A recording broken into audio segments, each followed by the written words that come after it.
Audio Biography, the podcast, where we talk about the songs that changed our lives and yours. I'm Richie. He's Clint. What's up, my man? I can't believe that we're recording today when it's like 65 degrees. There's not a cloud in the sky. So inside doesn't seem like a good choice, but I'm glad to be here, Rich. Yeah, it's sunny and 70 here. And we are joined by a very special guest. He will be our second guest now, and hopefully he will come back in the future. It's my good longtime friend, Ken Housewright. We went to high school together. What's up, Ken? How's it going? Good. Yeah, so Ken and I have known each other for long time. more than 30 years. We'll just go with that. Did a little hanging out in high school. Ken, if you wanted to just say a few words, whatever you want to say, and then we'll dive in. Like Richie said, we've known each other since freshman year in high school. I moved to Florida the day after I graduated high school, actually, and I live in the Miami area. I'm more on the heavier side of music in my tastes, but I do like a lot of different stuff. Well, we're glad to have you here with the heavier side because we need that. We like we like to be pushed in other directions because, you know, as you called yourself earlier when we were talking, a music nerd. All music nerds should like all kinds of music. Also, Ken plays guitar. He's really good too. Right on. I've been playing since my 16th birthday. Yeah, he can play some. That was a while ago. Oh yeah, and he can play some really complicated stuff. So impressive guitar player. Thank you. Yeah, man, we're so glad to have you here, and this is going to be a lot of fun. We have 12 records to cover today, so we're just going to jump right in and let Clint go with his first pick, which, if you've listened before, we start at number 5 and go to the top. If we have crossover, we just deal with it. You're on, Clint. Deal with it. Deal. All right. So speaking of heavy and intricate guitar parts, my number 5 is Presence by Led Zeppelin. I don't know if a lot of people know very much about this album at all because it doesn't really have any. It maybe had a one single they would play on the radio, and that was probably Nobody's Fault But Mine. That song you'll probably hear on classic rock radio, normal classic rock radio. I think they tried to get Candy Store Rock to be a hit, but it's okay. The real gem of this album is like a top 3 all-time Led Zeppelin song for me. It's Achilles' Last Stand. And yeah, it's 10 minutes and 31 seconds long. But I'm always sad when it's over because I've been rocked. And, just I could still listen to that song. Every time I listen to that song, I just get pumped up. It is, you could tell when, in our previous episode, we talked about Houses of the Holy, where even from the first few notes of song remains the same. It sounds like the band has a sense of urgency to record. Well, here it's almost like a sound of desperation and urgency. And mentioned earlier, they recorded this album after Robert Plant had a really horrific car accident where he broke his leg, and they're getting everybody back together. I guess they already had maybe some stuff recorded. I don't know all the background story, but most of what Robert Plant, he was kind of sitting in a chair in the recording studio while recording this because his leg was broken. But I don't think it's definitely not as great as the album right before this, Physical Graffiti. But I love Achilles' Last Stand. That goes without mention. For Your Life's a great song. I just think, this album has a theme. It just kind of, it just sounds, it has a unique sound to any other album they have, which they're good at doing. And another long song to close out the album is kind of a hidden gem, in my opinion, is T for One. It's very bluesy, but also lots of long, intricate guitar parts. So it's number 5 for me. What do you guys think? I'll jump in real quick. It's pretty far down on the Led Zeppelin list for me, but I agree with you on Achilles' Last Stand. That's an amazing song. Really good way to open a record. I want to talk about the packaging and the artwork because there's a story there. There's a documentary out there about the art group, marketing group, Pink Floyd contemporaries called Hypnosis that did all kinds of artwork. They did all the Pink Floyd stuff. And this one, most people probably didn't pay attention, and I didn't know it until really late. The people sitting around that table are looking at this weird obelisk, and they call it the object. And there are actually copies of that they made like 4 or 5 of them, and those things are like super like hard like to find. Like some of them they don't even know where they are. But anyway, it's just a weird, man. It is such a weird record cover. Yeah, I always thought it was just weird that there's this family sitting around a table, and that's before I noticed this dildo looking thing on the middle of the table. Because it's just like a small obelisk type thing. Anyway, I just wanted to point that out because I guarantee you one of our 8 to 12 listeners at least has never noticed that on the record cover. And that was the first time I ever heard mention of obelisk. When reading about this album cover, I'm like, what the hell is an obelisk? And you're like, oh, it's that. It's a phallic shaped flower vase. It could be a vase, yes, or it's just a inanimate object that you just sit around the table and stare at. Whatever you want to do. Yeah, I think Ken was going to tell us he hadn't noticed it before. I have not noticed that before. No, that's See? a new one. I'm looking that one up right now. Yeah, see, I told you one of our 8 to 12, and he's one of our 8 to 12. It's actually more than that. That's just our inside joke. But anyway, I mean, that's kind of cool.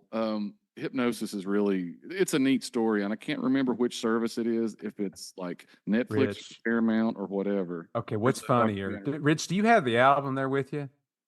It's downstairs. Okay. So if you look in the gatefold, and I can see it because this is the 10 CD box set. So they have reprints of what's actually in the album cover. There is some hilarious poses with this obelisk. The weirdest looks like a doctor with a baby, and he is holding the obelisk. It's a little perverted. If I'm being real with you. One is on a golf course. This is weird, wild stuff, man. Yeah, I'm so sorry to have derailed your record with artwork, but no, yeah, Man, all of these are so freaking weird. yeah. So everybody out there, you go check that. I'm sure you can just do a search on the internet and see the record cover and the inside. But back to the music. No, it's a solid rock and roll record. I mean, Led Zeppelin doesn't make anything bad. I prefer obviously Physical Graffiti before it. We talked about that last time, and I really love In Through the Outdoor, which comes after. And then I guess Song Remains the Same, the live albums in between. Coda is probably the only thing that's weird because it's just a bunch of scraps they threw together in the early 80s to make some money. But anyway, no, I like the pick. You got any thoughts there, Ken? I'm not overly familiar with the album. I have listened to it probably about a month ago. It was not their best. I actually think it was their worst. I did like Achilles' Last Stand. That one was a really good one. I could stand to listen to it again, but the rest of it just didn't really do anything for me.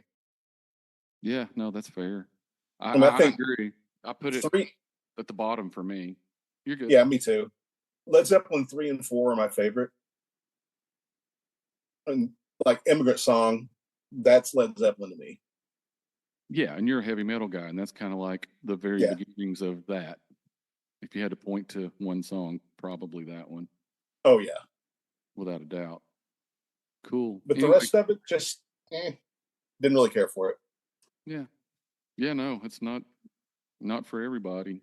I mean, I agree. It's at the bottom for me with them, but this is year by year, and I know Clint. I know you're just like the big Led Zeppelin nerd, so I think all of what you said is completely fair, though, because I would agree it's not their strongest album. But when I think about and Rich, getting ready to throw it to you, but when I think about what's kind of carried over through the course of time, I can always go back to this. Yeah. And there's songs on here that I absolutely love that most people don't even know about. So, and that's the thing. It's what's important to you, what is significant to you. And after we go through our five, I am surprised as hell at some of the songs that I left out of my top five. I'm still shocked by it. Oh, yeah. No, it's a tough year. Yeah. All right. Well, cool. We're going to move on to my number five, which is The Pretender by Jackson Browne. And there's a lot wrapped up into this for me that it makes my list. Were there other albums around this time that could have made it in over that? Of course they could have, but the song The Pretender itself, it gets in just with that. It's just one of those songs, especially when you get older, you get it. It makes sense. It's an everyman song. It's just very, very well written, and I can listen to Jackson Browne sing just about anything. He's got a great voice. There are other highlights on the album. There's the Here Come the Tears Again. That's the song about his wife who passed just before this. It's an interesting song too, because it doesn't sound super sad, but it is. And I think that's just a little bit more of why Jackson Browne's so great at songwriting. But no, really, just for me, it's the single, The Pretender. We're going to put our dark glasses on, and we'll make love until our strength is gone. And when the morning light comes streaming in, we'll get up and do it again. Of course, there's the sexual part of that, but it's really, the whole song, you're going to get up and you're going to trudge through your day one more time. And this is the one thing you get at the end that makes it better. Well, not the one thing, but I mean, it's all sort of a metaphor for that thing that you need to keep moving on. To me, I'm sure that that's not exactly what he meant, but when I listen to that song, yes, I think about how, especially you're older and you have a family and you have a job and you have to make money and you have to keep things going, and it's all so tiring. And this song just, it soothes my tiredness because somebody else knows that it's going on. Rich, we're all just happy idiots struggling for that legal tender. I know. I mean, there's so many good lines in that song. It's I don't know. It's just one of those that there are lots of them, but I just feel like, hey, that was written for me. I know you're a Jackson Browne fan, Clint. God, yeah, and I love the pick. This is like one of those that, well, it's kind of like the Led Zeppelin pick I just picked. I mean, I put Presence in really for Achilles' Last Stand, and you're putting it in there really on the strength of The Pretender. But The Pretender is such a fantastically well-written song. I think he knows when he writes, he really does. The songs just tell stories, and they just draw you in, and you're like, oh man, I have felt that before. I can relate to this song. And this is like one of the most relatable songs I've ever heard, honestly. As far as, I just joked about the happy idiot and struggling for the legal tender. Hey, hell, that's what we're all doing every day, folks. All of us are getting through our jobs, and we get frustrated as hell, but we got to do it again. Amen. Yeah. Yeah, I mean, this is just one of those where I could really just recite all the lyrics, just read them off and say, this is why I love it. But yeah, y'all go check out that song. Heard this album for the first time on Friday. Nice. I had never heard anything from it. I did like The Fuse, and I liked The Pretender. It's not to say I didn't like the rest of it. I just didn't like it as much. Yeah. No, yeah, it's hard to beat that one. I will say this is one of those records that I put the record on quite often, and it is a good one to just listen straight through. It probably comes off better that way, but yeah, if you're just going to listen to one song from it, it's definitely the title track. Okay, so that was my number five, and now we're up to Ken with his number five. What you got for us? You thought you'd never have to hear this band on here again, but it's Kiss, Destroyer. I've heard this album. The first time I heard it was actually when I lived up in Tennessee. there was a member of my family who was a bit of a pack rat. He would go to yard sales and just buy them out. And there was all kinds of albums in the basement. And one thing he had was an 8-track tape of Destroyer. So the first time I heard this was on an 8-track. Had to deal with the breaks in the songs and all that good stuff. But I've loved it ever since then. And I really think this is their best album. Bob Ezrin is all over that album. And it's the first one where the songs were always there, but the sound wasn't until that album. And I don't think they ever really reclaimed that. Bob Ezrin was the producer, right? Yes. Okay. I know. He also did The Wall and a lot of stuff like that. Yeah. Yeah, I not a big Kiss fan, but some of the big ones are here. I do Now, love. I don't like the band. You don't but like I do like the music. Yeah, okay, yeah. Well, sometimes you have to separate the artist from the art. Yeah. Yeah, Shout It Out Loud is like one of my top 3 Kiss songs that I like. Same. Yeah. And I like Beth because Sherry's middle name is Beth. And early in our relationship, I'd be at band practice and I'd call her and I'd start singing Beth. Nice. Oh, goodness. So was this something that you, like, during high school, you were, like, big into this record? Or was it like, like give us a time frame when you really got into it? Well, I started listening to Kiss around like 83. Now, in my house, it was all country.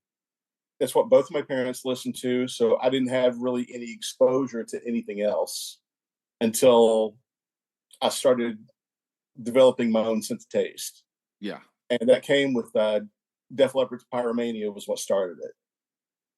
So then that was about the time that Lick It Up came out. So I really liked that album. And then Animalize came out after that, and I really liked it. So I started going back, and that's when I found that 8-track. So we're talking mid-'80s is when I first heard it, and I really liked it. You mentioned Lick It Up.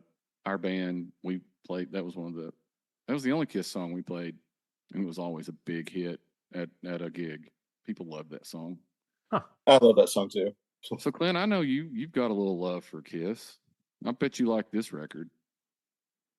No? I do. Okay. Yeah. Your pause scared me. Thought it was... Well, I had to go off mute, but no, man, Shout It Out Loud. God, that's a great song, man.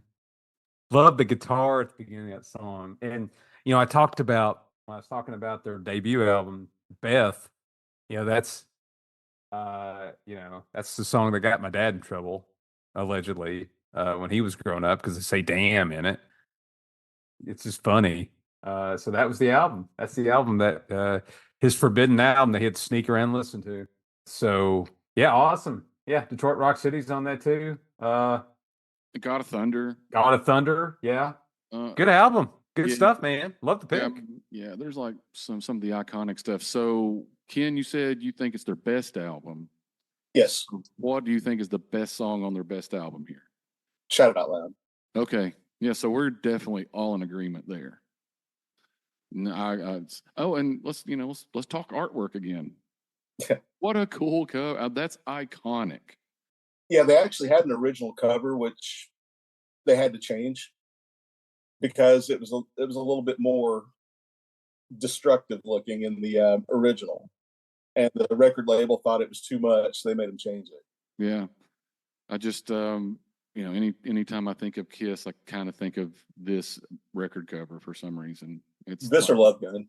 Yeah, you're right. Exactly. No, man, I like it. I like the pick because if you weren't on here, we wouldn't be talking about it. All right. Well, Clint, that means you're up with your number 4, which is also my number 4. Oh, okay, cool. That's right. All right. What's the Royal Scam by Steely Dan? The Dan. Okay, so this album has one of their best songs, and Kid Charlemagne. with an all-time guitar solo. Larry Carlton, right? That's it. That's got a guy's name right. Yes. Not Steve, like I sometimes say. Not Steve Carlton. He went in and pitched 9 innings and laid down a tasty guitar solo. No, not the same guy. So this is another in every Dan album, especially in this stretch, is one where you just play the whole album. And there's probably songs you never heard of. You never heard of in the first place. The second track on the album, The Caves of Altamira. Oh, just an awesome song. It's just the whole thing. Excellent. Excellent. And some funny, I mean, just some wild stories with lyrics. A song called Haitian Divorce. I mean, if that doesn't draw you in, I mean, the Fez, the Royal Scam, so much controversy on this album. Maybe this is what inspired Prince, Rich. I don't know. But I have a fun story about Kid Charlemagne, though. In college, and I had been listening to Steely Dan. I had been introduced to Steely Dan in college. And we're talking, this was probably either 2005, 2006, or 2007, somewhere around there, probably 2006. I was already at Tennessee Tech in Cookeville, and I had to go see my professor just to meet with him, ask him something. You know, it was a very tough course. He was my thermodynamics teacher, 1 and 2. That's a tough course. He was one of the best professors I ever had, though. He did an excellent job of teaching, taking notes. He took notes while he taught, so you knew exactly what you needed to take down. Really appreciate that, man. His name was Dr. Visco. He went from there, and I think he went and ended up being like chemical engineering chair at University of Buffalo or somewhere. Really cool guy. Anyway, when I came in there to his office hours, he was listening to this song real low, like he didn't want anybody knowing. But I'm like, I got you, man. And it was Kid Charlemagne he was listening to. And I just, I don't think I knew enough about Steely Dan, and I was comfortable enough with how much I liked them to be able to strike up much of a conversation with him about it. But I was just like, okay, I associate you with good music. So there you go. Yeah, Steely Dan obviously shows up almost every year for us. When there's a release, it's on one of our lists, or usually both. And they're one of those bands that a lot of people, kind of think you're goofy if you like them or whatever, because they are so different. I mean, they're rock, pop, jazz.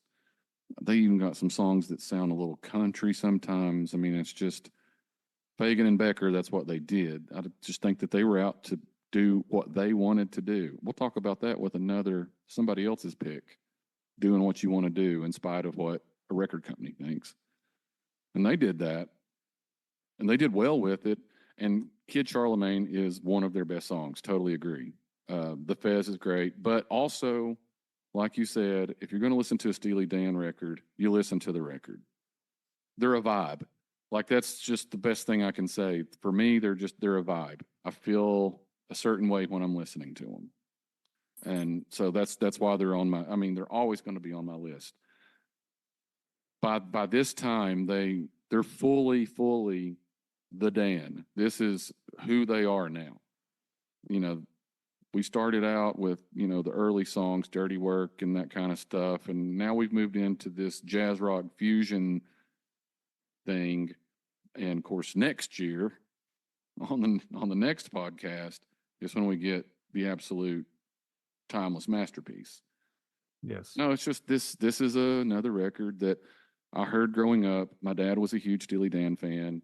I always heard this music. So usually if music's involved, it's a better memory than a lot of my childhood memories. So I know it's just, this stuff always has a place in my heart. I've said it before. Their music sounds like my childhood, like the better parts of it. So, Ken, was this the first time you listened to this one too? Yeah, on Friday. Yes. And it's the second Steely Dan album I've listened to after Pretzel Logic. I like this one better than I like that one. Agree. There's nothing that really stands out that much for me. I did like Green Earrings. I thought the guitar solo on that was really, really good. Yeah, I think that's another Larry Carlton guitar solo too. He's amazing. Look him up. You'll get into it. I'm familiar with him. Nope, actually, that was Denny Diaz. I could put this on and sit back and listen to it, especially a day like today when it's stormy and everything's kind of chill. Yep, that's it. So I mean, there's nothing offensive about it, of course. Right. I mean, it's not something I would normally gravitate towards, Yeah. but I did like it. Oh yeah, no, I agree with you. Even though I love it so much, there's not, other than Kid Charlemagne for me, there's nothing that's like really earth-shattering, groundbreaking. It's just a vibe. It's just like you said, put it on and chill. Matter of fact, on Spotify, one of my playlists is called Chill Music, and it's heavily peppered with Steely Dan amongst a lot of other things. But no, this is definitely chill music. Cool, man. I'm just so glad that we got you listening, even if that's the only time you ever listen. Y'all have gotten to listen to quite a few things that I've never heard before over these podcasts. That's so great. And you're returning the favor for us, which is a good segue into your number 4 pick. Judas Priest, Sad Wings of Destiny. It's their second album. It's the first one where they really started to sound like Judas Priest, but they're also kind of proggy. They've got long songs with a bunch of different sections, and it'll go from slow and heavier and back, and then off onto some weird tangent. It's really sad that they kind of lost that. But this was an album that I've been familiar with for quite a while, probably since the mid '90s. First time I heard it, and there's really not a bad song on it, in my opinion. I would agree with that. And this was like the first time I've listened to this record. I talked to you earlier, and I made some notes. One of them is that this record, it reminds me of all the things that I love about mid 70s heavy music or heavy metal. I don't know that it's metal yet, but it's definitely heavy music compared to what's before it. Yeah, I mean, considering everything else that was around that time, I think it's safe to call it metal. Yeah, I mean, yeah, for sure. They're not like they are now, but right.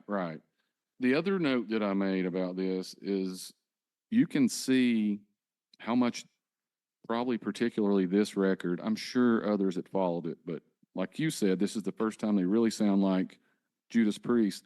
I can listen to this and hear this in stuff all the way through the 80s. Like, people obviously listened to this. Like, I don't remember the song, but it was one of the slower ones, and it started, I can't remember if it was clean guitar. There's no acoustic on here, so it had to just be a clean guitar. And I'm like, this sounds like slow Metallica stuff to me, at least at the very beginning. And then it changed because, like you said, they were a little bit proggy in that, like, none of those songs stayed completely the same all the way through, which I also loved. I didn't make that note, but that was another cool part of it. I mean, there's even one song on here, Epitaph. It's all piano with layered vocals over it. No guitar, no anything else. It's just piano and singing. And that's probably the only time you ever hear that out of Judas Priest. Oh, yeah, for sure. I know that I haven't. Of course, this record starts out just fucking amazing with Victim of Changes and The Ripper. I mean, what a 1-2 punch to start a record with. Yeah, I've seen a lot of reaction channels on YouTube. People that have never heard Judas Priest will start and they'll listen to this song, and that first line and their jaw just drops. It's like, how could any human sound like that? Oh, he's definitely a one of a kind. What do you got, Clint? What are you thinking? I don't have a lot to add. So Judas Priest is not a band that I've really delved into very deeply. But I want to make a comment. You said slow down Metallica. Go listen to Dreamer Deceiver and not tell me that doesn't sound like Nothing Else Matters. That was the Yeah. one. That was it. That was the song. I'm That's like, the best song on there. I yeah. agree. I agree. That's the one that grabbed me. I mean, well, yeah, and it's third on the record. So yeah, just what a side A, right? Yeah. No, I was impressed. I have really only knew like '80s Judas Priest. I didn't know anything about them from the '70s, and then I went into a rabbit hole a couple of days ago, and then saw that I went back to their first album, and I was looking at some old video, and I'm like, man, these dudes changed big time. So yeah, definitely, I definitely had a crash course. Of course, it was self-led. It would have probably been better if somebody who really knows Judas Priest was leading me through it. But again, sometimes you just go back to the beginning and listen to all the records. That's what I like to do. I've got some homework to do then. Yeah, Their 70s stuff is really their best stuff. Okay. yeah, and just boo on me. I never it never occurred to me to go back to listen to their '70s stuff until now. So I only did it for the first time over the summer. I mean, this is one album that I've heard, and I heard Stained Class, which is another excellent album. But those are the only two '70s albums I had ever heard for this past summer. Going back and listening to it, I mean, I first got into Judas Priest with the Turbo album, which most Judas Priest fans absolutely hate. And I get that. I mean, it's synthesizers and they kind of glammed it up a bit. So that's what was popular at the time. And then once I heard that, I went back to Screaming for Vengeance and Defenders of the Faith, and then kept going further back. But I never went further back than British Steel, which was 1980. And then I just felt like I missed out on so much over all those years because I ended up liking the '70s more than I liked the '80s for them. I like this, so I'm definitely going to check them out a little bit more. Oh, you'll like the rest of it then. Okay, cool, awesome. That's what I want to hear. Don't want to be wasting my time. I'm just kidding. I know it's not a waste. It's never wasted time to listen to anything new. All right, cool. That was Judas Priest, and I just love the name of the record, "Sad Wings of Destiny." That's amazing. All right, Clint. I think we're right back to you because of the double before. Yeah. How about we just do a complete 180 of Judas Priest? How about we do that? I'm going with a new world record by Electric Light Orchestra. Some people may know them as Jeff Lynne's Electric Light Orchestra. I think when it first came out, that's what they went by. I don't know where to begin with Jeff Lynne, who is the man, the myth, the legend behind ELO. But the first thing you should probably know is he was a big fan of the Beatles. And you should, if you've heard any of his songs and you think about it, that would become quite obvious to you. But this album has my favorite ELO song on it, and Do Ya. I think I've texted Rich lyrics from this song at random times just for funsies. Woman! But it's also got songs that probably most people have heard of and may not known it was ELO, like Telephone Line, which they used in Billy Madison. We were talking about that before we started recording.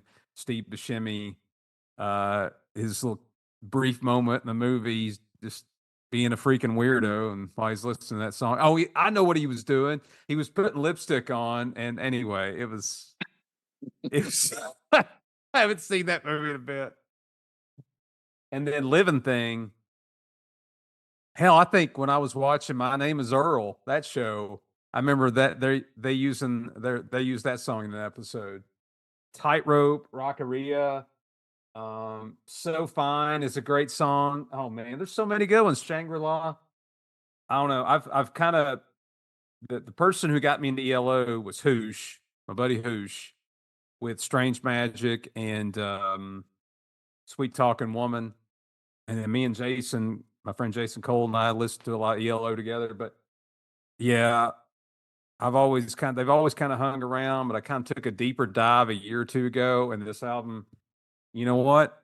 This album snuck in there for me. And it's at number 3. It's solidly, and it's a great album. I encourage you to go listen to it. Thoughts? Yeah, my mom had this album. She was a big fan. She had all their albums. So I when I was listening to this week in preparation, it took me back because we would listen to it on the turntable. So it was straight through side A or side B. And so it really took me back. Like I knew the next song coming, like, cause it was ingrained in me because if my mom liked an album, she liked that album and listened to it on repeat constantly. Like, Born in the USA, that record is a good record, but my God, I've probably heard it way too many times. Anyway, that's just a side note there. But no, Telephone Line, Living Thing, Do Ya, they were on the radio. Again, it's I say it all the time, but especially while we're in the 70s, this sounds like my childhood. And Jeff Lynne's amazing producer, musician, songwriter. He's done it all, and a huge, like you said, huge disciple of the Beatles. He's done a lot of work with the Beatles over the years. Tom Petty. I mean, you can just name people. Traveling Wilburys with George Harrison. Yeah. Yeah, I mean, just a pretty prolific dude. This is sort of this music is a lot, and you were talking about doing a 180 from Judas Priest. Well, it's also like it's a 180 from Led Zeppelin, and it's a 180 from some other stuff that we have on all. This and another record that's going to come up later is really the beginning of like the power pop rock stuff. This is this, and we're going to get to a very epic one later. But while you had so much of this other stuff, Led Zeppelin, the metal stuff, there's it was rock and roll was a little after the Beatles and up until now, like rock and roll got heavy. Yeah. And it stayed heavy, but then the reaction was stuff like this and stuff like something we'll talk about in a minute. I just don't want to spoil it, but I'm really looking forward to talking about that record. Before we go to Ken, though, I want to say something though. I'm so envious of you, Rich, in that how you grew up. These albums were on the turntable. This is the music you got to hear because I could identify with Ken when he said that most of what he heard growing up was country. My mother would listen to I listened to enough Reba McEntire to kill a man. Okay. So I never want to, I mean, she's great. Respect her as an artist, as a woman, as an actress, all the things she's accomplished.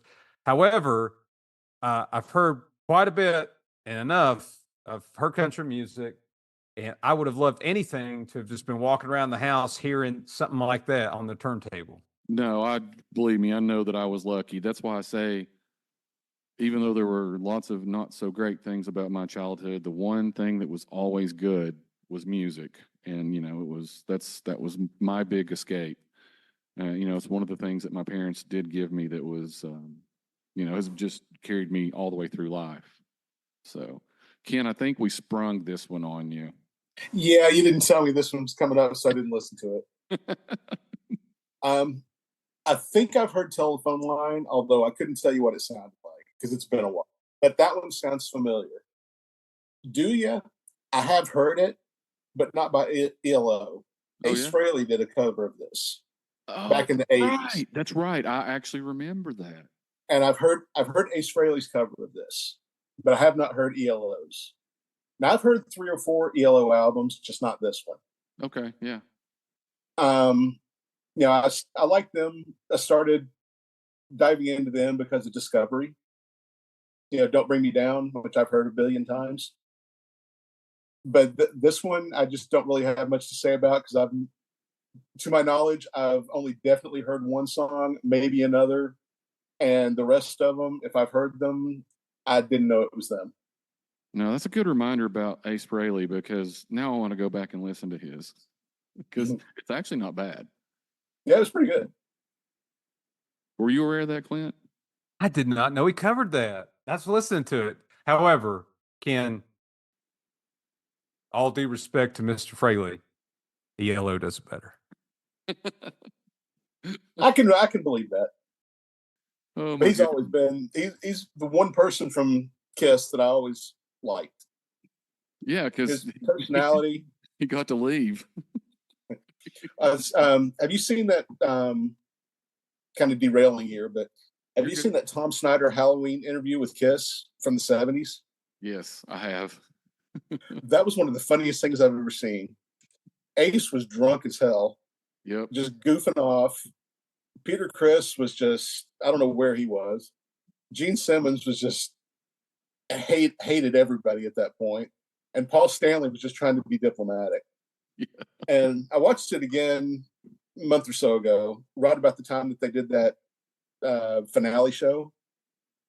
And the comments on the YouTube video pretty much summed up the band for me. It says Paul Stanley takes the band too seriously. Gene Simmons takes himself too seriously. Ace Frehley doesn't take anything seriously. Peter Criss, meow, I'm a kitty cat. That's great. Oh, And that pretty much sums them up for me. that's pretty good. I love that. Oh, oh my God, that's perfect. Yeah, I'm with it. I'm with it. All right, that was ELO's a new world record. So now we get to my number 3, and let's just again take something all the way into a completely different record with Stevie Wonder and Songs in the Key of Life, which is it's just an all-time it's an all-time record. It's probably in the top 10 or 20 of all-time records on lots of lists. It's one of those. And again, this was something that I heard growing up. I don't know who had a Stevie Wonder record, but I do remember hearing. Of course, it was a lot on the radio too, because you had "Isn't She Lovely" and Sir Duke. I remember that, but I don't think it was on the radio. But I remember that from back in the day. This is just, I mean, it's Stevie Wonder at his Stevie Wonder best. It's another one of those. It's a double album, so it's a long listen. Well, longish. I'm missing songs. I Wish knocks me off my feet. It's just an amazing R&B pop record. It's a record that I actually put on quite often, several times a year. I love Stevie Wonder. Also, when I was I don't know, yeah, I guess I was 9. I was in 4th grade, and I was into reading biographies. And it was like you could go to the library and they had like the biographies for kids to read, sort of like a little short little chapter book, and just kind of gave you an overall on somebody's life. That's why I'm now Las Vegas Raiders fan. Is that very same year I read one on Jim Plunkett, and that's how I became a fan of the Raiders, because I loved him from that book. Well, another one that I read that year was Stevie Wonder, and I just think that Stevie Wonder is a national treasure, and this record is, maybe the best of all of them. Uh, it did have 6 singles released: "I Wish," "Isn't She Lovely," "Sir Duke," "Another Star," and "As." I don't remember "Another Star," but I guarantee you I heard the other ones on the radio, because even if there wasn't a record player playing, the radio was on. The radio was on in the car, and yeah, again, this is a pick for me because it's great, and it reminds me of being a kid. I love the pick, Rich. That told you a story a while back. Claire gets in the van, and a lot of times I just hand her my phone. She goes, I want to pick a song to play. I said, okay. And I just load up Spotify, and she plays Sir Duke. I'm like, how do you know about Stevie Wonder? And she's like, oh, we learned about him today in school, and I really like this song. And I'm like, that's an excellent song. I said, you play all the Stevie Wonder you want, Claire. Great, and her school's doing something right.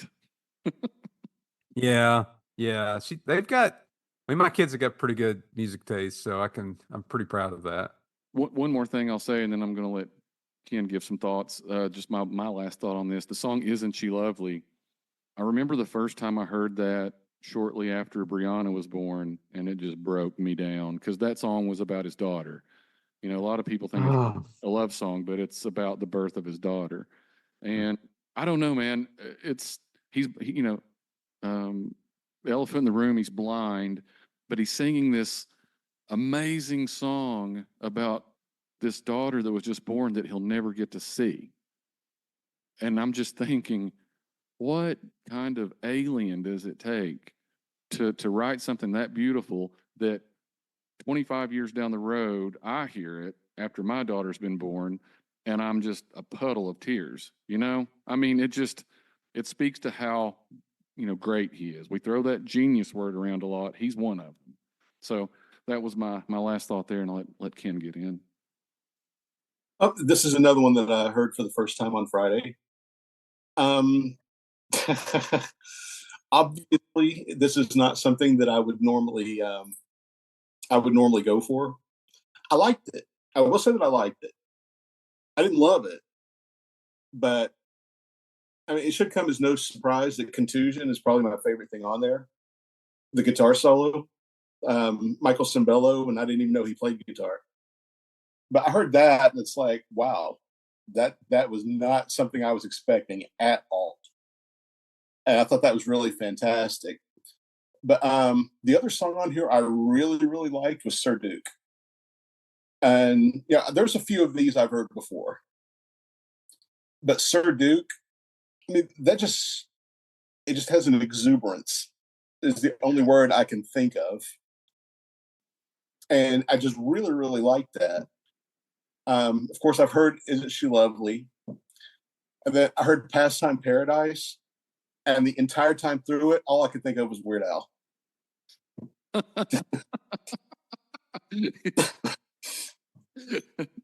And I'm sure you know where that's coming from. Oh, yeah. Oh my God, that's so funny, kid. I saw a video on TikTok just this morning when I was doom scrolling, and it was the background music was Amish Paradise. Oh man, I think that means I'm supposed to go watch that old video now. Yeah, so if you ever get to check out more Stevie, he has all the best musicians, and he himself is an amazing musician. And if you look at all the musicians that played on this record, it's like 2 pages worth or something crazy. Yeah. He does have a lot of songs that have some really good guitar work in them. And I'm with you, Sir Duke's it's a great song. It's jazzy and funky, and it grooves, and I like that word exuberance. That's a good word for it. Yeah, I mean, if there's other stuff by him that's in that vein, I would love it. Yeah, no, there's a lot of good stuff like that. I'll try and put you a playlist together or something sometime. Yeah, definitely. I'd appreciate that. Because I really, really liked it.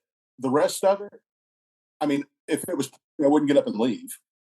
But I wouldn't sit down ever and actually listen to this on my own. Yeah, no, that's fair.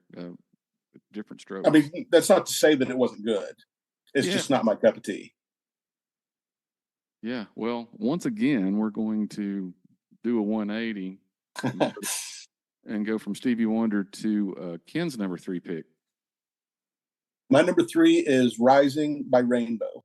Ronnie James Dio is probably my favorite singer. There's just something about his voice that I've just always really loved, from his solo stuff to the stuff he did with Black Sabbath.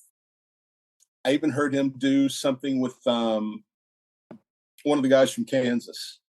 After he had left Kansas and did a solo record, Dio did some stuff on it. And I heard this album for the first time maybe about a year ago. I had heard of Stargazer, but I'd never actually sat down and listened to it. And once I heard that was it.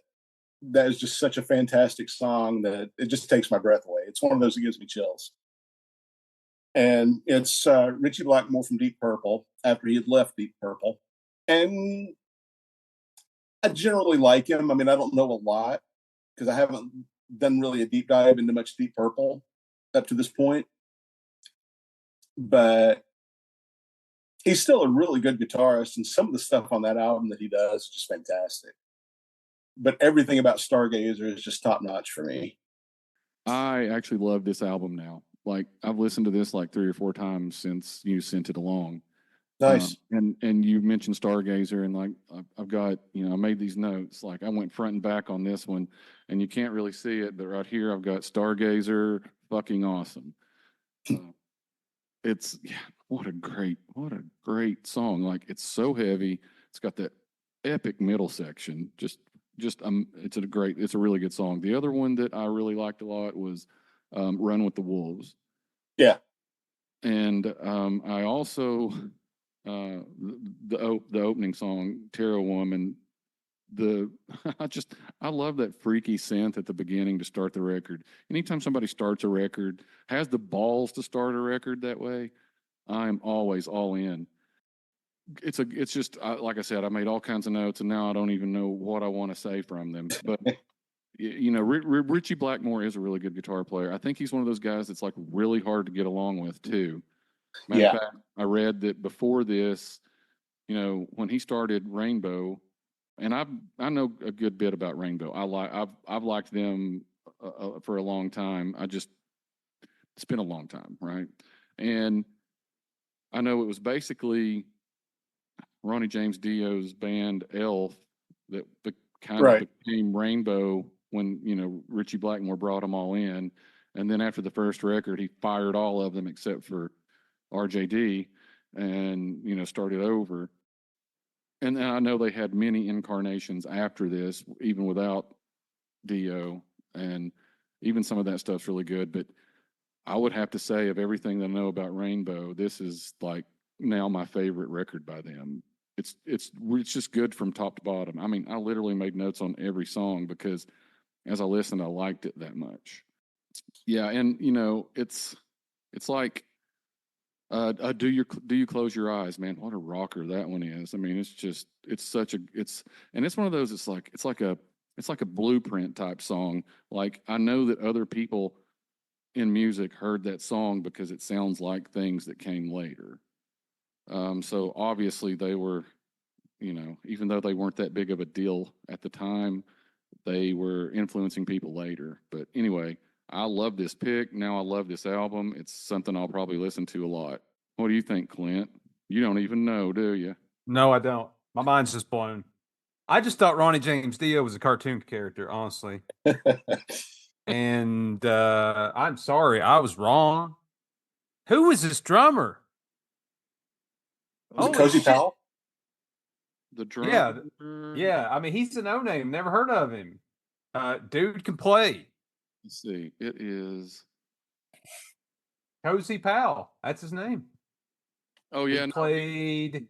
He In- was in White Snake, as well as Rainbow, the Jeff Beck group, and played Black Sabbath later on. Looks like. There's a lot of those guys that you've never heard of that have done like so much good stuff. Yeah, I remember him being in Whitesnake. Yeah, Clint, if you haven't gotten to listen yet, I do think this is something you're going to dig. Well, I've been over cheating on Spotify while y'all are talking. I've been listening, and so yeah, Stargazer. That's a banger. That's a good song. That's why I was like, man, that drum solo to start that song, man, that's something else. No, I would say, Ken, out of all your picks, other than your number one, this is my favorite of your picks. Cool. Yeah, like I said, but the number one can't even really count because we're going to get there. I'm glad you picked it. I wanted to. I'm glad it's on. All 5 of mine were hard to put in order. Oh yeah, and that's kind of the way I think we kind of operate that way too. It's in no particular order, but I mean, I have kind of a nerdy way of doing it. yeah. What I've been doing is I have a spreadsheet and I'll list all the songs and I'll run through and listen to each one and I'll rate each song and then just average it out for an album score. Oh, that's pretty good. That's actually way nerdier than me. Yeah, you win. And then some of them I even like for a couple of the, like I think you mentioned, no, we haven't talked about that yet. But some of the albums where like one song is over half the album, and I didn't like that song, but I like the other three. Yeah. That kind of throws it. So I've actually got a formula where I broke it down into this song is this many seconds, and I liked it this much, so therefore it gets this score. Ken, I'm a big fan of you, man. Yeah, Man, he's our people. He my has a people. Complete nerd. and he My has people. he has his own spreadsheet too. So My people. no, great pick. I'm a big fan of this album now. So Clint, what do you have for your number 2? Oh, buddy. What is it for you? My number 2 is also your number Number 1. 2. No, it's your number 1. Number 1. Let's go Wings Over America. Wings. That's not Paul. He would never have described that. Speaking of Paul, I don't know if you he had an interview here recently where somebody asked, this is timely, about a Rock and Roll Hall of Fame podcast. Somebody asked him about Foreigner, and let's just say he was very surprised they weren't in the Hall of Fame already. I saw that. He's like fuck's sake or something. I don't know. What did he say? He was Yeah, like, that's pretty much what he said. Yeah. I was like, Yeah, I think God, I'm scarred for life. I love Paul. I do too. Well, we know that. Gosh, I it's the know. most obvious thing on this podcast, right? That we love Paul McCartney. Why'd I pick this?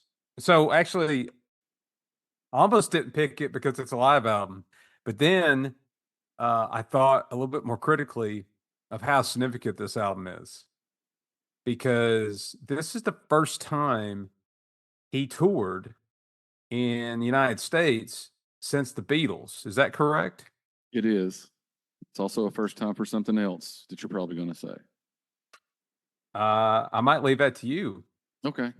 Oh, no, I think I know what you're going to say. There's a lot of songs on this album that are Beatles songs that they'd never performed live before. Exactly. And I don't even know where to start. Rich, why don't you jump in for a second, buddy? Because I don't want to steal. This is your number 1. Okay, I will jump in, and here's what I'm going to say. It is my number 1. At one point, I also had Speed of Sound in my list, but I really didn't want to have 2 Wings records, and so it was really tough on me. Like, which one am I going to leave in? I ended up leaving in this one, even though it's live, but it has Let 'Em In, Silly Love Songs, Time to Hide, Beware My Love, which come from Speed of Sound. All of them wonderful songs. Like Let 'Em In is such a good. I just love that song so much. It's one of those that makes me feel good. And Silly Love Songs too, of course. It's funny because it was a response to both John Lennon and kind of the music industry at large about how he was writing. All he wants to do is write love songs. And not only did he do this song and write it as a response, he freaking killed it.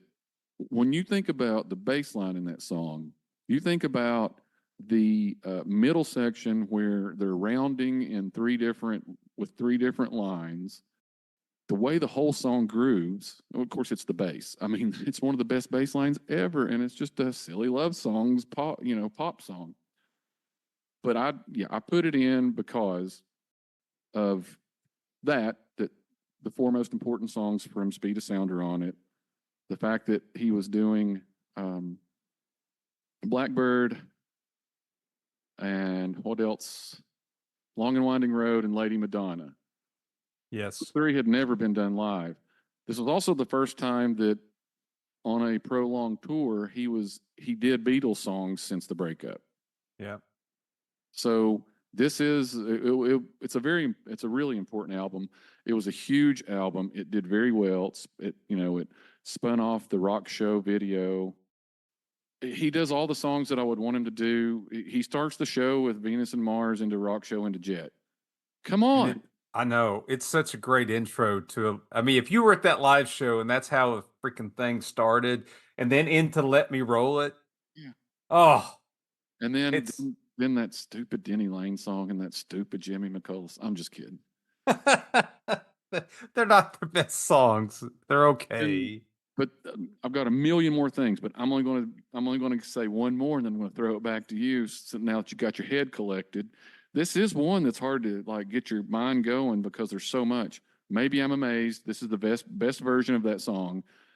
It got released as a single and hit big, years after it was on McCartney One. Was that on that was on McCartney One? Yeah. Yes. So that was 1970. Correct. Yeah. So all these years later, he does a live version and it hits huge. This is on the heels of Frampton Comes Alive. So this is like these big mega concert live albums were kind of a thing. And I would even say this is this is better than Frampton Comes Alive, and we know what everybody thinks about that record. Oh yeah. But Paul McCartney had a lot more to pull from with his live show. When you think about everything that he had done solo to that point, and then you add in doing Beatles songs, his Long and Winding Road on there. Mm-hmm. It's just so good. And I'm never going to not sound like a homer when it comes to McCartney. Me But either. It's a nice piece of work. Absolutely. If you think about Live and Let Die off this, that birth, I think this is what birthed, Guns N' Roses later on covering this song. Even though the live album of this live version of this song sounds really similar to the studio version, there's this excitement that you can build with the song. So, I got to go see McCartney a couple of years ago, and he did Live and Let Die. And the excitement is the show on Live and Let Die. And he did it then, and he still does it now. And I knew it was coming. Sherry did not. Like, I knew when the pyro was going to start and the loud bangs and the flames in the air, it scared the shit out of her. But it also, I knew it was coming, and it scared the shit out of me a little bit. But yes, Live and Let Die, when he does it live, whether it was then, now, whatever, it's a production. Absolutely. And it almost made Sherry pee her pants. Oh, I don't know what else there is to say. He's fantastic. We both love him as an artist. This is one of the few times you get to hear Jimmy McCullough because he wasn't in the band very long, and he was a great guitar player for a short period of time. I know I'm sounding like a broken record with this, but I heard this for the first time on Friday.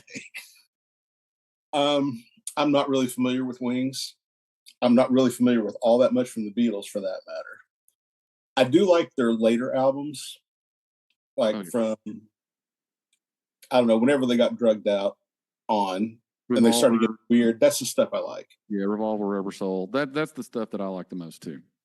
Now, my mom had Beatles albums at the house. I never heard her listen to any of them, but she only had the early ones because she didn't like the later stuff when they got weird. I didn't like the early ones, but I did like the later stuff. And the only Beatles album I've ever heard all the way through was the White Album. And that was back when I was in high school, and I didn't really care for it. But at that time, I was like into Metallica, Iron Maiden, that kind of stuff. So obviously, that's not going to really resonate with me. I need to go back and listen to them, and I intend to. I don't like live albums generally. There's a few, but I tend to gravitate more towards the studio albums. There are a couple of songs on here that I knew. Band on the Run, Live and Let Die. I'm a huge James Bond fan, so I've heard it. There's a few other ones that I weren't aware that I had heard. Like Silly Love Songs I really liked. Maybe I'm Amazed is probably my favorite thing on this album. This was better than I thought it would be. Just because, not being that familiar with anything Beatles related and not being a fan of live albums, taking that in consideration, I actually kind of liked this. It was a little over long. It took quite a while to get through that, but But again, there's probably 6 songs on here that I really, really liked. Cool. The rest of it, I could listen to. And after listening to this, I'll probably go back and listen to some more of the Wings stuff. Because, I've heard mainly because of you and what you've been saying over the past few podcasts about how much you like McCartney, how much you like Wings, and blah, blah, blah, blah, blah.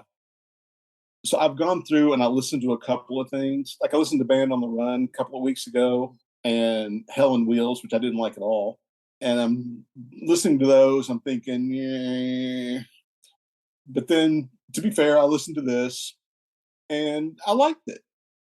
Yeah, I think maybe I'm Amazed is probably the standout here. If I had to pick one. Yeah, I'd heard that one before and always liked it. I just didn't. I should have known who it was. It's McCartney. You can definitely hear it. Yeah. But I guess I never just put that much thought into it.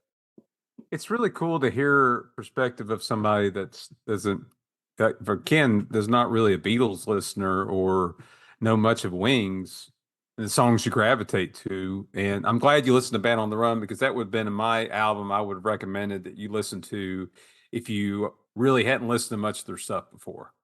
All right. Well, that was Clint's number 2, my number 1. And so now we're to Ken's number 2, which it helps Clint out because he didn't get to put it in his 5. And I know he'll like to talk about it. So what's up, Ken? What you got? My number 2 is 2112 by Rush. Rush is one of those bands that took a while for me. I first heard them with Tom Sawyer back in the 80s because that video was on MTV a lot. And I didn't like it. And then after that was the next thing I heard was Distant Early Warning. I definitely didn't like that.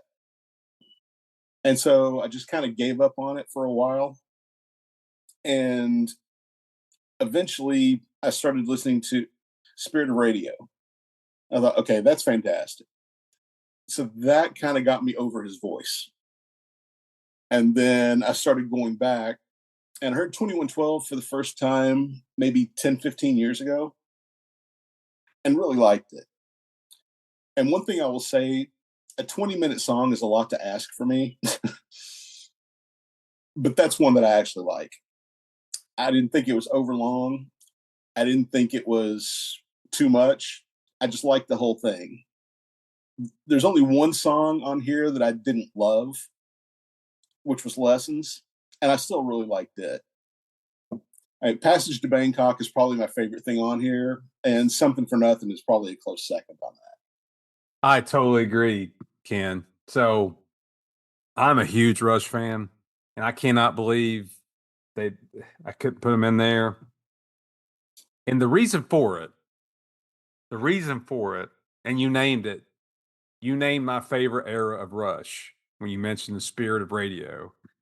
When it comes to about hemispheres, to permanent waves, to moving pictures, signals.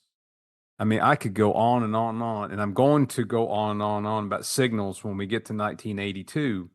That's my jam with Rush. And I love all the other stuff, but it's in my favorite song on the album, I'm with you, Passage to Bangkok. It's not an album I want to go back to all the time. It's kind of like fun for me to listen to every once in a while, but there's no questioning the greatness of Rush, right? Something for Nothing. Oh, it's really good too. I don't know. Now I'm having a regret on some of my list here. This is just a hard year, man. Yeah, it was. Jeez. Great pick. I love it. I actually made some good notes on this one too. My first comment is, attention, all planets of the Solar Federation. We have assumed control. Funny thing, the way they repeat those, it's each one of those lines is repeated three times. Yeah. So it's three repeats of 7 words, and then 3 repeats of 4 words. 21, 12. Oh, damn it! They say that wasn't intentional, but whatever. So I got a snarky comment about those lines. You know why I love them so much? Because 2112 was over. It was the end of the song. I'm being a little facetious. I like Rush. One of my other notes is proggity prog prog prog. Oh yeah.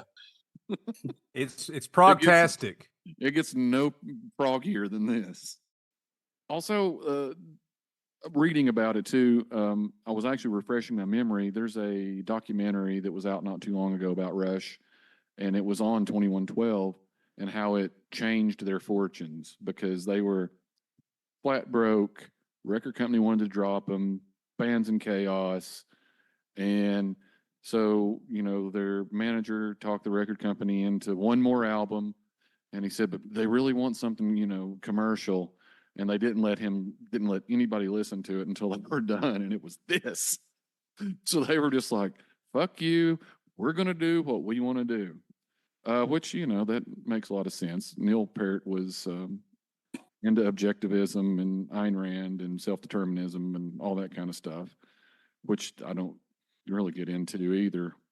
But you mentioned Lessons, and that was, Bangkok's a good song too, but I liked Lessons a lot because it was like proggy Led Zeppelin to me. I was just sort of vibing with it. I guess that would make sense. Not being a Rush fan, I would probably like the thing that most Rush people don't like. You said it, Clint. You can't deny the greatness. I mean, amazing musicians, writers, and even if I don't like this record, we might not have had any more Rush without it doing so well. So it's a good pick. I mean that's an important record, not just for them, but really kind of in the history of rock and roll. Simply because you've got this great band, these amazing musicians that are about to be done, and then they pull this out. So I didn't know that about their fortunes. That's really interesting. So I only knew because of that documentary I watched. That's pretty cool, man. Yeah, learn something every day. Love it. Okay, so now we're at my number 2, Clint's number 1. So I'm going to let you start, even though I'm up. No, you're up. I'm up, but I'm going to let you start. And that's how it goes. Now that we're all thoroughly confused, start that. My number one. No. I love it. Keep it in. My number 1, Richie's number 2, Hotel California by the Eagles. One thing you ought to do if you listen to vinyl, buy a good copy of the albums or a new copy, a new repressing of the albums that really mean a lot to you. Because it makes such a difference. I talked about this. Maybe we talked about this on a previous episode, but and I think we did, listen to a record through headphones. I'm just in awe of Hotel California, the album, the whole album. Yes, the title song is so iconic and you've heard it a million times, but let me tell you something. I bet every one of yous are stop on the radio dial the second half of that song because you want to hear them jam out at the end of that song. I remember, they did an early music video of this, and I guess VH1 probably played it more than MTV did because VH1 would play more classic rock music videos. And I remember flipping the channels with my Uncle Mark when I was staying over at my grandmother's house. And we flipped it, and it's at the end of it got to the very end of Hotel California, the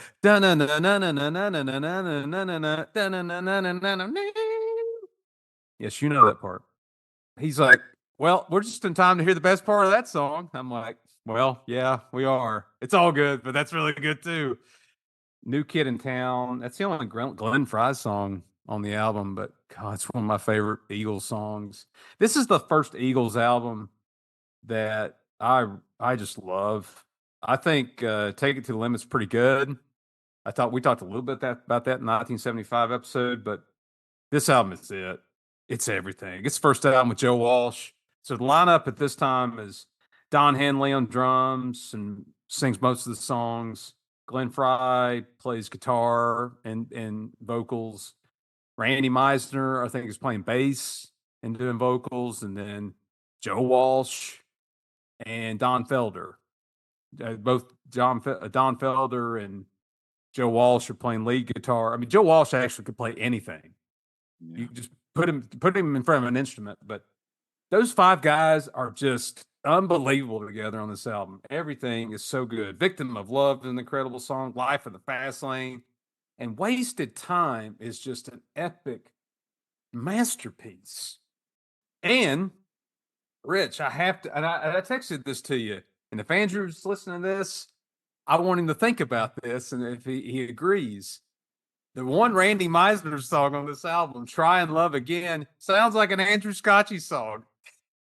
I haven't thought about that, but Go back and listen and see what you think. I may be crazy. You may be right. I may be crazy. But, oh,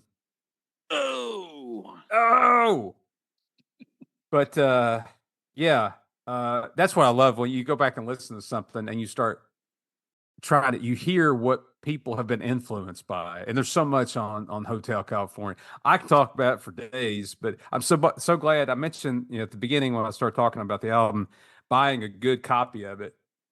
I was hearing sounds of that album when I was listening through headphones on a new pressing I just didn't pick up on before.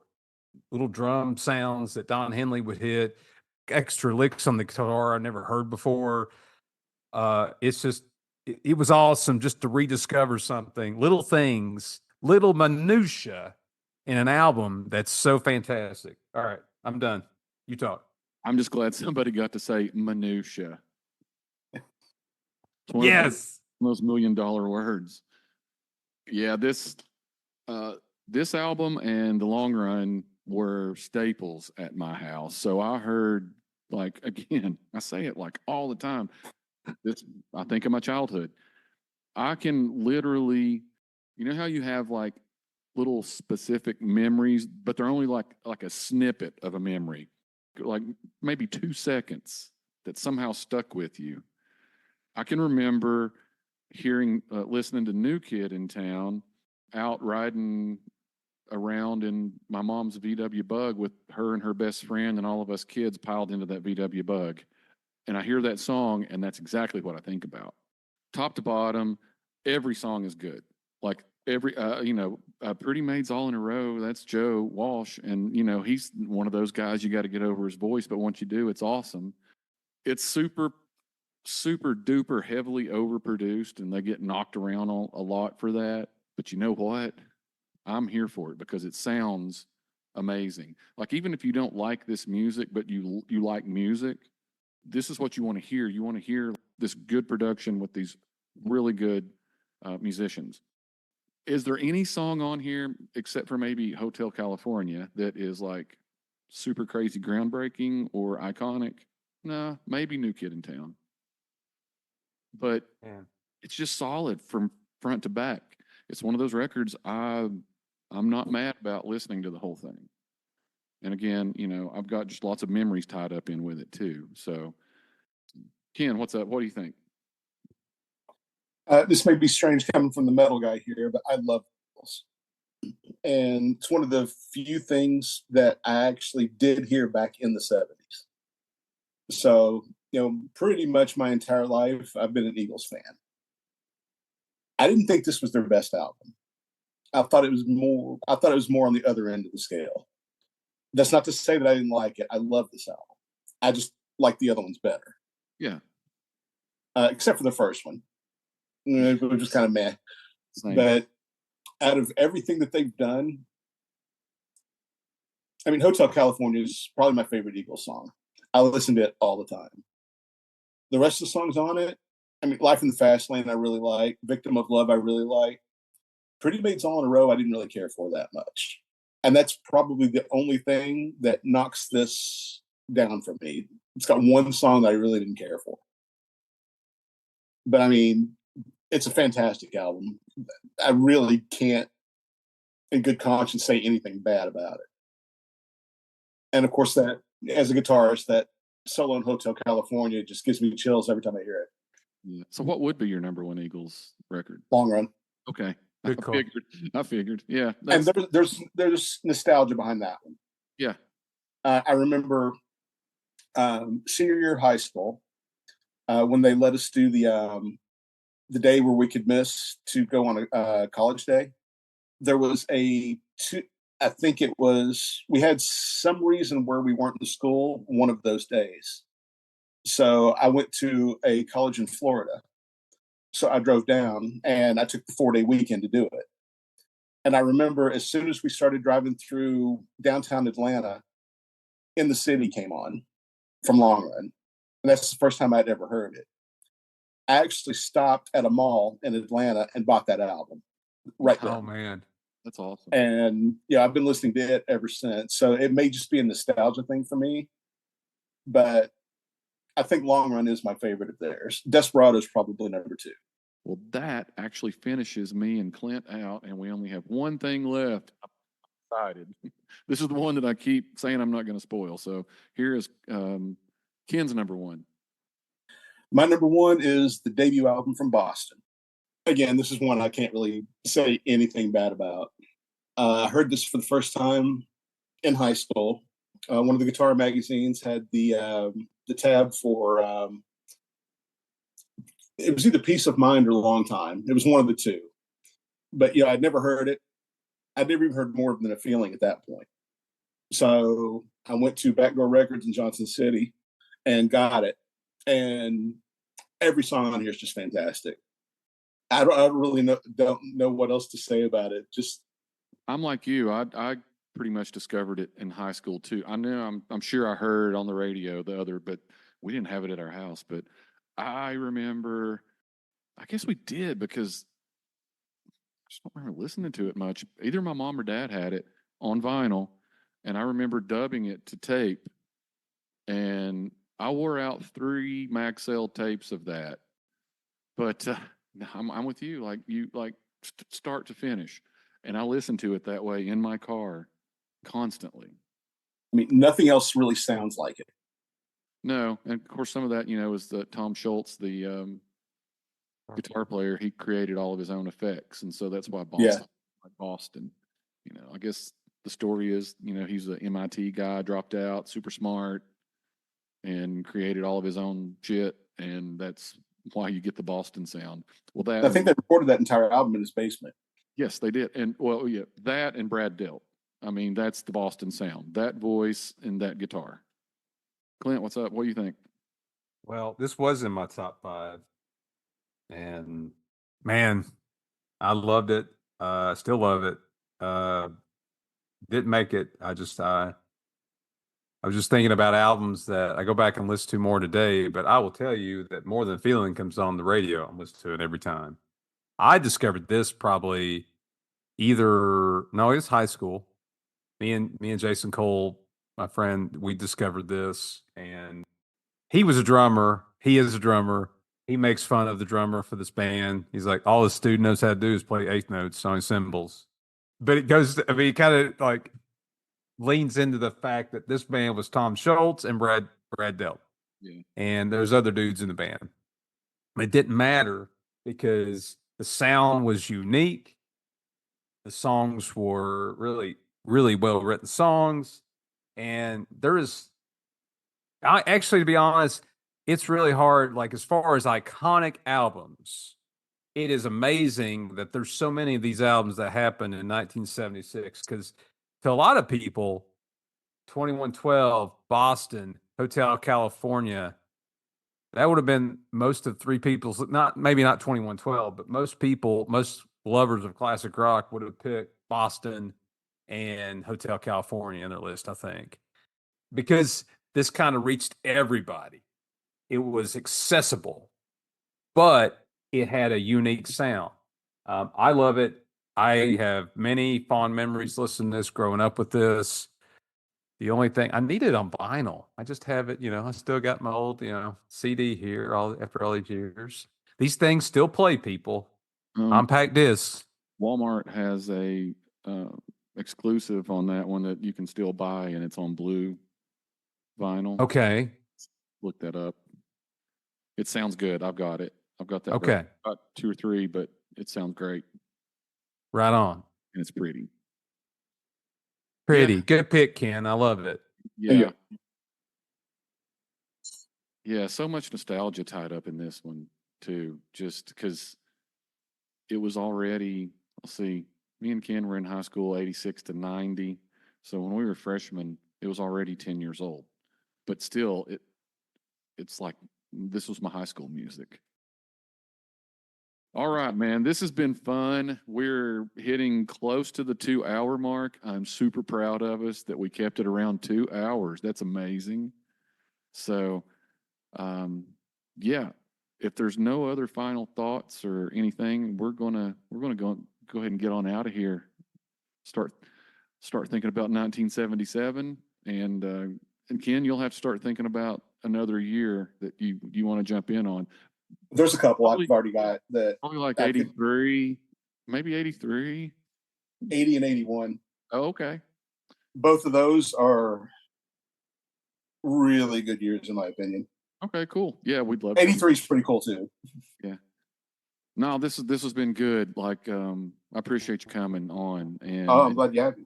doing this with us. It's it adds some variety that we need, and it's much appreciated. And so you're definitely coming back. I'm glad you like the stuff I picked. Yeah. No. Yeah. Thanks. I'm glad to corrupt somebody else. yeah. Yeah. No. It was good stuff. I definitely have an open mind. All right, y'all. So we're going to go ahead and get out of here. You know where to find us, especially if you're already listening. So I won't go through all that mess. Keep looking out. We'll continue this series. We've got a couple of other sort of one-off things we're going to do shortly. Whenever me and Clint can get that together, and yeah, that's going to be fun. Some fun stuff, and kind of break up the monotony.